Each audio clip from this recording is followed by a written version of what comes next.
Ang pera ng Pilipinas ay nagsisilbing likhang sining dahil bukod sa mga prominente at kilalang taong may natatanging ambag sa kasaysayan, mga natatanging gusali at lugar sa bansa ay makikita din dito ang mga mahalagang pangyayari sa ating kasaysayan. Mga natatanging tagpo o di kay pangyayari na tumatak na sa bawat Pilipino.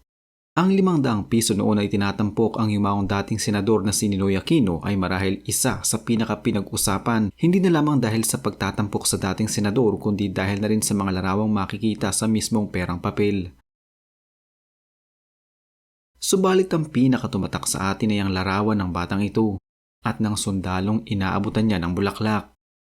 Ang malaking katanungan ngayon ay kung nasaan na nga bang mga ito at sino nga ba sila?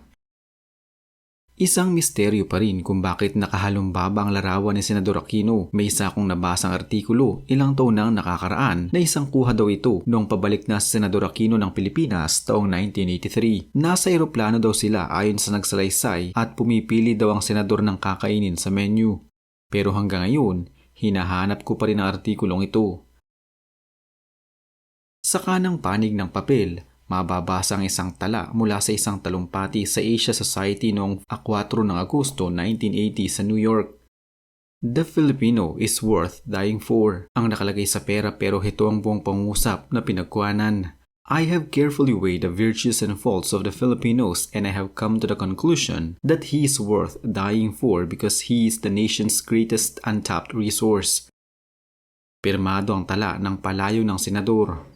Sa ibaba ng pirmayang imahe ng makinilya na nagpapaalala na minsang naging isang mamamahayag si Aquino noong kanyang kabataan. Nakaukit sa makinilyang ito ay ang kanyang inisyal na VSAJ o Benigno S. Aquino Jr. Ipinapakita naman ng likuran ng perang papel ang mga nagawa ni Aquino sa kanyang mahabang karera sa politika at pamamahayag. Binanggit ko na kanina ang mga imahe ng kalapati at makikita natin ito sa gawing itaas. Sa kanang sulok katabi ng numerong 500, hindi tulad sa kalapati na nasa harapan.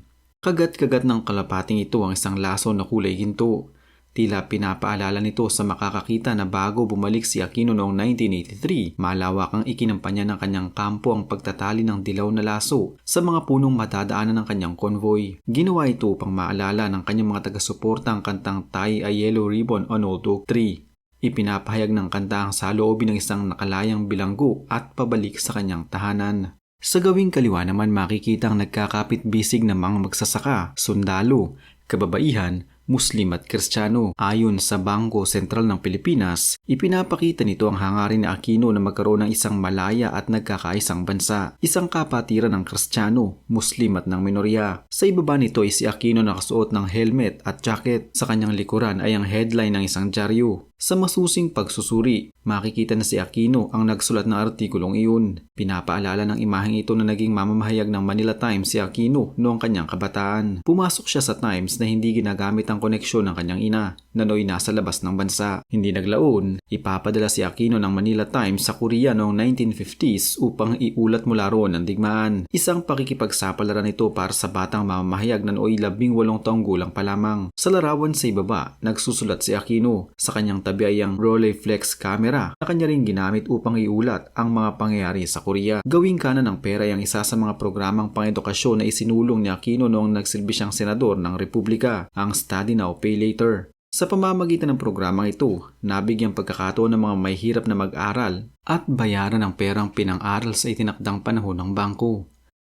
Makikita naman sa ibaba ng larawang ito ang imahe ng Kapitolyo ng Tarlac kung saan nagsilbi siyang gobernador, ang pinakabata sa kasaysayan ng bansa sa edad lamang na 27. Naroon din ang imahe ng munisipyo ng Concepcion, Tarlac, kung saan siya nahalal na alkalde, muli ang pinakabata sa kasaysayan ng bansa sa edad na 21 taong gulang lamang. Sentro ng likurang bahagi ng papel ay ang dalawang sundalo, suot ang kanilang uniforme at dala ang kanilang baril. Sa harapan ng mga sundalo ay isang babae at isang batang lalaki na nag-aabot ng bulaklak. Nasaan na nga bang batang ito ngayon at ang sundalong inaabutan niya ng bulaklak? Sa malalim na pagsisiyasat, natagpuan ang batang ito na ngayon ay nasa ibang bansa na. Ang batang ito ay si Angelo Gutierrez, isa na ngayong nurse sa New York City sa bansang Estados Unidos. Si Angelo ay nagtapos ng kanyang pag-aaral sa pamantasan ng lungsod ng Maynila. Siya ay dati ding seminarista sa Our Lady of Guadalupe Minor Seminary. Ang noy 3 taong gulang na si Angelo Gutierrez ay dinala ng kanyang mga magulang sa EDSA People Power Revolution noong 1986 ayon sa kanya mula sa panayam ng Esquire.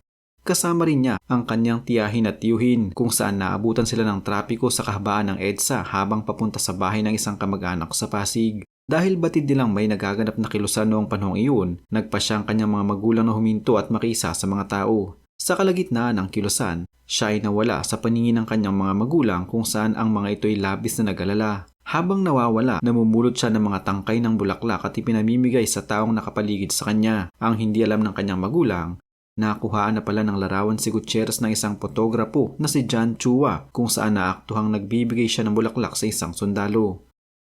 Ang isa palang kuhang larawang ito ng isa pang fotograpo ay mailalagay sa unang pahina ng isang kilalang pahayagan. Nang sumunod na araw, nagulat na lamang ang mga magulang nito na nasa unang pahina na si Gutierrez ng Philippine Daily Inquirer habang namimigay ng bulaklak sa isang sundalo. Sa orihinal na retrato, ang babae namang nakunan din sa retrato ay ang kanyang ina na halatang natutuwa nang matagpuan siya nito. Samantala, ang sundalo namang kanyang binigyan ng bulaklak ay si ikalawang Tenyente Mario Arizala Abanes ng 5 Batalyong Pandagat. Pagkatapos ng EDSA Revolution, ng ibang bansa ang kanyang ama upang magtrabaho. Noong 1987 ay umuwi para sa maikling bakasyon. Doon inilabas ang 500 peso tampok si Gutierrez. Nang magpapalit ang kanyang ama ng mga dala nitong salapi ng gitnang silangan, ay nagkaroon siya ng 500 pesos kung saan nasa larawan ang kanyang anak.